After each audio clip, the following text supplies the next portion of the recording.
Throne and Liberty. What an absolutely wild ride. At first, it looked good, but then we found out that the marketing was very intentionally meant to just fully deceive people and obfuscate the truth of the game. And then it turned into a pile of steaming garbage. But then, a miracle happened and the developers listened to the community and fixed pretty much all of the issues. And Throne and Liberty was back again in action. And honestly, I liked it. A lot of people liked it. And now, since it's released in the East, it's bad again? Interesting.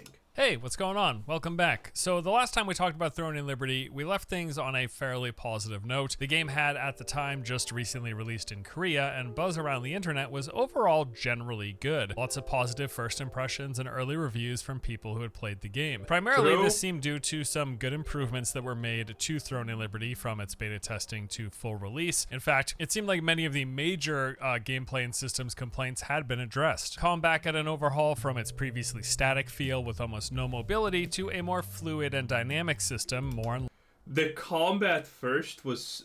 When people could play this game, the combat just shocked everyone, okay? The combat did not allow you to move. If you were moving, you could not cast a single ability.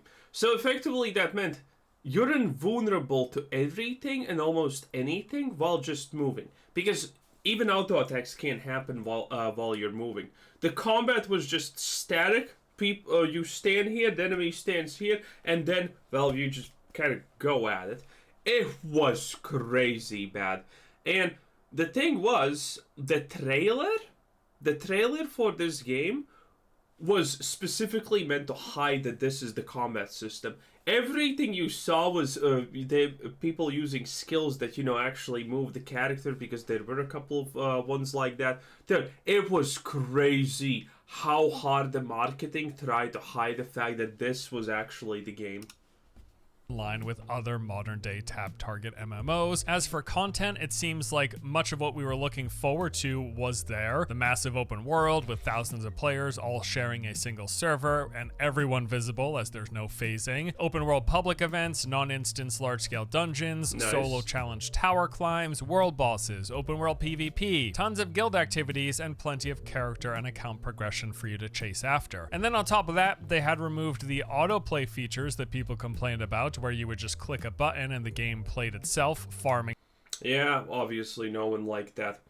Now, initially, when we heard the good news about all of these things being removed and changed, me and a lot of other people's, well, it was looking hopeful, it was looking kind of good, but there was this chance, this idea, this possibility that, well, considering how much this game was built around just full monetization, pay to win, and all of that, that type of stuff, there was this dark theory floating around that I and many others subscribe to that, well, they're gonna fix all of it, they're gonna make it better, but when the game releases, slowly they're gonna trickle in all the auto combat features, all the pay to win craziness, and just boost it up by tenfold.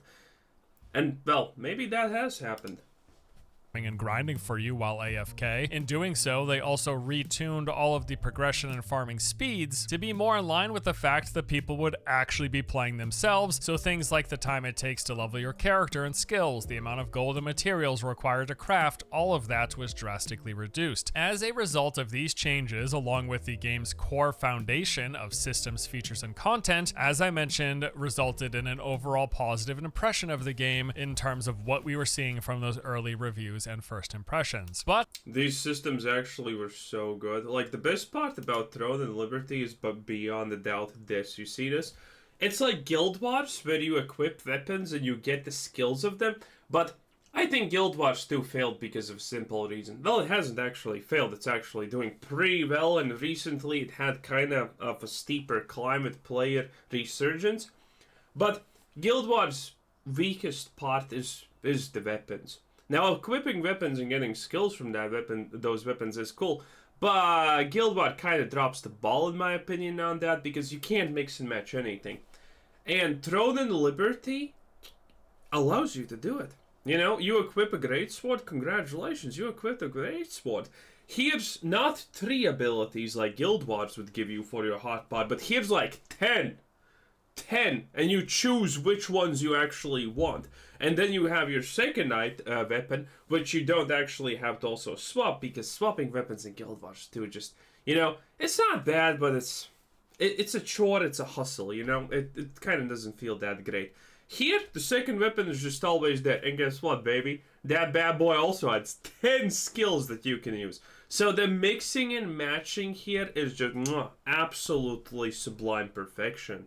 Those early reviews and first impressions. But surprise, things haven't gone particularly well in the time since then. The biggest clue that things aren't looking so good for Throne and Liberty actually comes directly from the developer themselves. So recently, NCSoft released their financials reporting for the fourth quarter 2023, and they were not particularly great, revealing a 31% overall revenue drop in 2023 compared to 2022, with a 20% drop in the fourth quarter specifically compared to the year prior. Now, typically during these investor calls, NCSoft would also present earnings broken down for each individual game during the quarter. So for example, they would show exactly how much was earned from Guild Wars 2, from Lineage 2, from Blade and Soul, etc. However, this time around, they notably omitted this level of detail, not showing how much earnings came from each individual game. On top of that, the biggest thing that stood out during this presentation was the fact that they didn't even... That's kind of good, because now no one can tell them. Honestly, I think that's good, because now no one can tell them,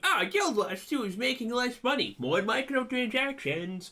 No, they can't tell that. Okay, so that's kind of good. And mention Throne and Liberty, even though the game launched in Korea within this reporting window. Let me say that again. They are doing an earnings report talking about how much money they made for their games in the fourth quarter 2023.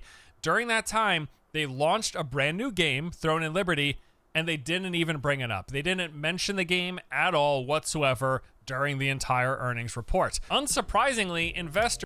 I don't think this is such a red flag, by the way. This is just common things that you do kind of here.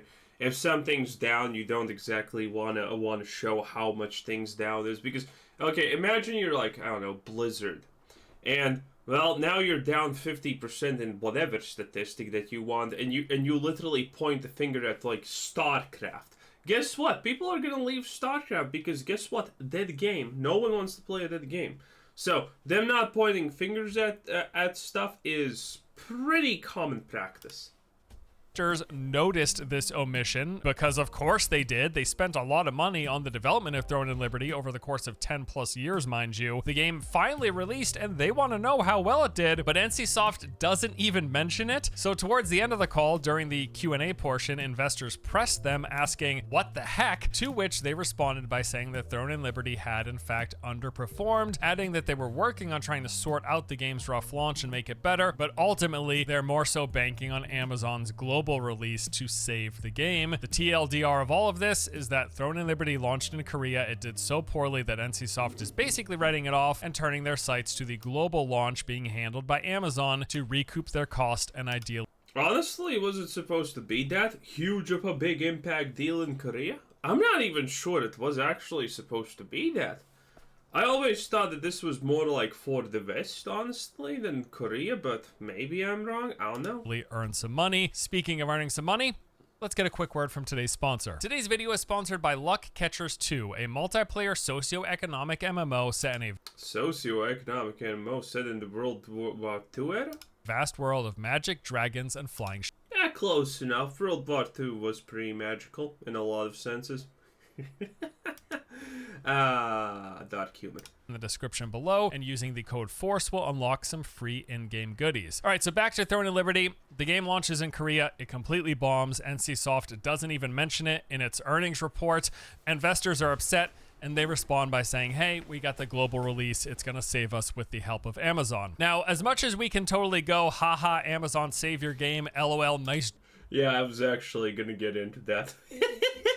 Amazon saving anything in gaming. Bro, they can't... Bro, they launched the New World expansion where they added like one new unique mob type and called it a day, and everything was just reskinned and reused animations, bro. Like, Amazon can't save themselves. joke. The fact of the matter is, both of the MMOs they've published, while they have fallen off, they did launch with rather significant success. Both games are still in the top 10 all-time concurrent players on Steam, with Lost Ark reaching a peak concurrent player count of 1. Well, yeah, but Lost Ark is actually a good game. It's actually a fantastic game. And you know what's proof? It's the fact that Lost Ark is a uniquely hard game. I would just call it the hardest game that we currently have if we ignore some kind of BS like, I don't know, Mario Frustration or whatever it's called, Lost Ark is a great game, but it's way too hard for most people. 1.3 million, and New World reaching one of 900,000. Those are very... Yeah, but now New World is being played by roughly, 5 people and their dead dog, and that's not a good statistic. I don't even know why the dog is counted in that statistic, but Amazon is going to count it in that statistic. And then you have some kind of New World enthusiasts, or I should more specifically say insane people, that are constantly trying to lie about New World being good and whatnot. Oh, New World's actually great. We recently got a huge surge in players. We in the past week, we got a player increase of 30%. How about that, loser? Yeah, that's literally like 100 people. Yeah, that's the same when Redfall had an increase of player population by 400%. It went from an average of 20 players to 80 players. Yeah, wow, that's an increase of 400%. I know, that's bigly, but, kinda doesn't matter. This is why we look at percents and sometimes we look at numbers. Because percents are not always, all that matters. Very big numbers, and those very big numbers translate to a heck of a lot of money, and that is ultimately what the investors are concerned about. Although obviously the best case scenario would be continued success of their games to continue earning off of that investment coming from a game that wasn't even mentioned during an earnings call. At this point, I'm sure NCSoft's investors will take whatever they can get. Now, this whole thing got me curious about the game's general popularity. We know it's clearly not earning a lot of money, but are people playing it? Well, it actually seems to be the case. In fact, the game appears to be relatively popular, ranking among the top 20 played in PC bangs in Korea, which if you don't know, these are popular internet cafes filled with tons of computers, and people regularly go here paying money to play games. The most recent numbers that I saw from last month actually placed Throne and Liberty just above Black Desert Online and Counter-Strike 2, and even a few spots above GTA 5 and Dota 2. While the game has clearly seen... Interesting. So, is the thing that they don't have microtransaction in the Korean version? Bro, you can fill the Korean version with a billion microtransactions. Make them pay money for every second they spend in the game, and every action they take just doubles that spending. Like they care. As long as you don't put that in the vest, we're fine. A dip in search interest globally since it released. It's also still trending above its pre-launch levels, which I would say is a good sign as well. So it appears like the game actually hasn't completely fallen off in terms of its player base and popularity, at least in terms of the Korean launch, but that is only a part of the equation. I'm also kind of curious how the community sentiment and thoughts on the game have changed within the months since it released. While those initial reviews and impressions did lean positive, with people liking the gameplay and its content, there were some early concerns, and those concerns appear to have only gotten worse. So for starters, we know that the game has pay-to-win elements. That was never in question. These were present at those pay-to-win elements were not a problem at all, in my opinion. Release, and now a few months in, we do have a clearer picture of the sort of impact that it has had. So like most free-to-play MMOs, Throne and Liberty has two currencies. There is Solent, the earned in-game currency, similar to, say, Lost Ark's silver, and then there is Lucent, which is the purchased currency with real money, similar to Lost Ark's gold. Now, Lucent, that paid for... In Lost Ark, silver is free, gold is free. You can buy gold, and you can buy silver for real money, though. But all of these things are free. And then there's gems that you can convert from gold to gems. So, yeah. or premium currency can also be farmed in game, in the sense that the items that you find while playing can then be sold in the auction house, and in doing so that is exchanged for lucent that was purchased by other players. So it is the case that not spending any real money yourself, you can play the game, acquire items and traits that you sell in that auction house to players who swiped for lucent, and then they give you that lucent without you actually swiping. Now with lucent, what you're able to do is basically purchase nearly everything in the game that pertains to player power, and this is where the pay to Yeah, and I don't think it matters. Again, I don't understand why people. I understand why people don't like pay to win. I also don't like pay to win. But you know how many people are gonna buy all the power? Almost none. You will almost never encounter them, so you have no real reason to feel bad about it. You're never gonna be in a guild with them, you're never gonna be in a raid with them, and their existence literally does not matter to your enjoyment. So, I'm technically kind of fine with this, because there's only gonna be a few people probably who actually buy all the power to win stuff comes in directly into play. So the two main things that people will use lucent for, using that premium currency, is to buy the base level versions of gear, but more importantly, buy the materials that is used to upgrade that gear. In fact, only Makes using sense. lucent, you can do the following. You can buy a base set of gear, you can purchase the materials to upgrade that gear, including now even being able to buy the in-game currency of Solent, which is used in that upgrade process. Previously, you could only earn that by playing, but now with the purchase of certain items that can be broken down into Solent, you can then basically convert that premium currency to the in-game currency, so that gate that previously existed is pretty much no longer. Well, again, obvious not good thing, but again, it's like, if this is not a problem for me. There, and then you will use, Because this game is not made like, Diablo Immortal, where, the people who didn't pay to win were literally force-fed to the people who did pay to win.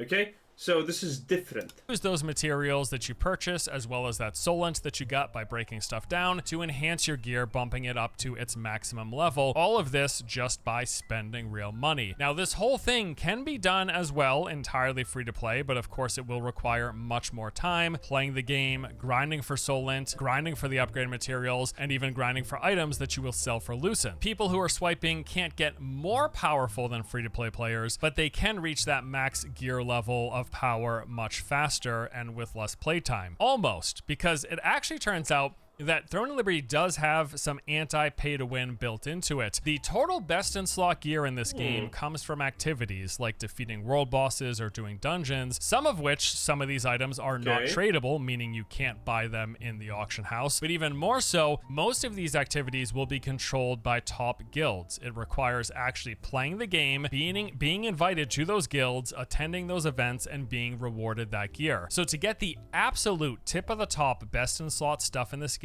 you actually need to play and be at these events, but more so, you need multiple duplicates of this gear, because to completely max it out, Yeah, and unless this game is like beyond super easy or something like that, which means that, hey, you can try and pay to win, but if you try and pay to win, you're probably gonna have to find like a guild that literally specializes in boosting people.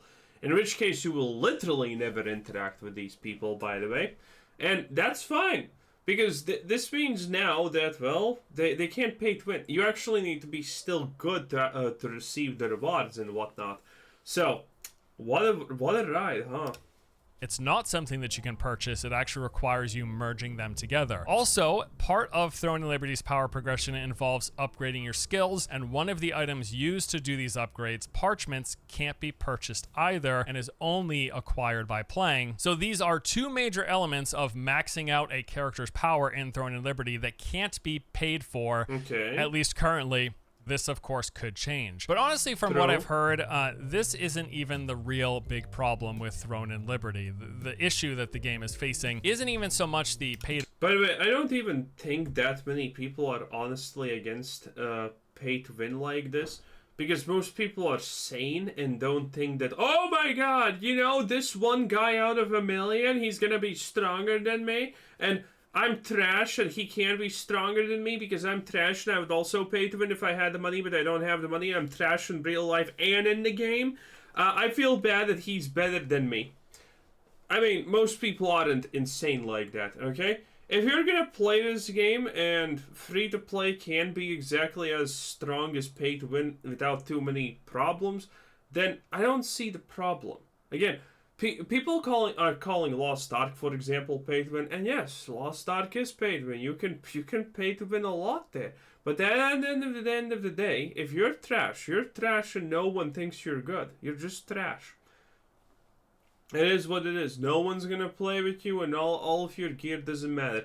And hey, I always had 2 to 3 characters ready to do the new endgame activity after after the old one, and I didn't pay ever. It was just not hard to actually achieve. If you just played the game, you could easily been there. But a lot of people didn't play the game. A lot of people don't even want to put in 20 minutes of effort into making your character stronger on average, and they just want everything granted to you by default. So, it's sad.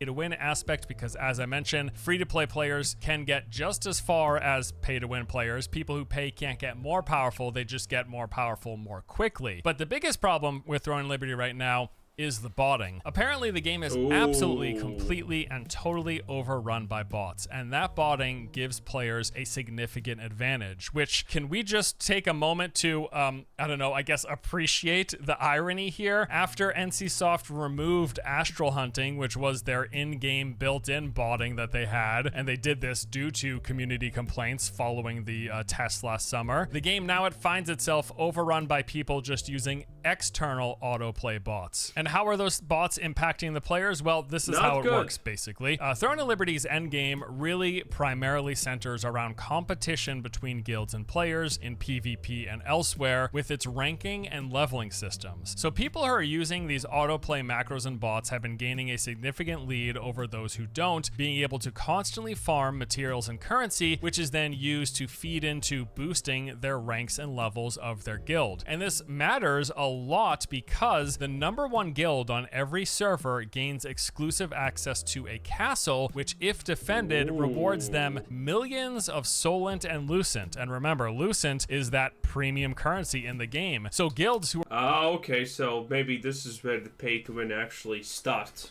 Well, probably no, because again, if you're paying to win, chances are by default, your chances are you're not actually a good player. There are good players who pay to win just to, have an easier time. That is true. But they don't pay to win that much. So I wonder how this plays out.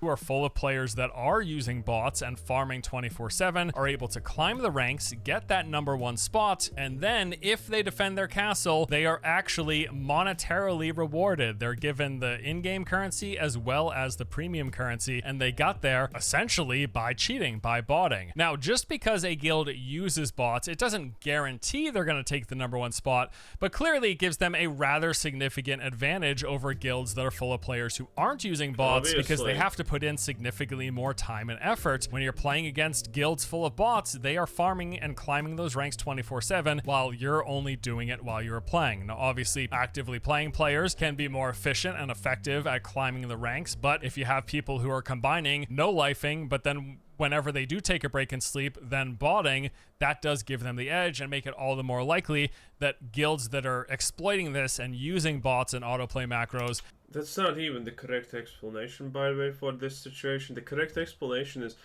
they're playing and they have like 2 or 3 accounts minimized and they are botting constantly. The botting doesn't stop, that's the problem. If the botting was just a problem, people playing and then they log off and the bot farms for them, that would probably be almost invisible, to be honest. But it's the fact that everyone's probably running like 3 or 4 bots.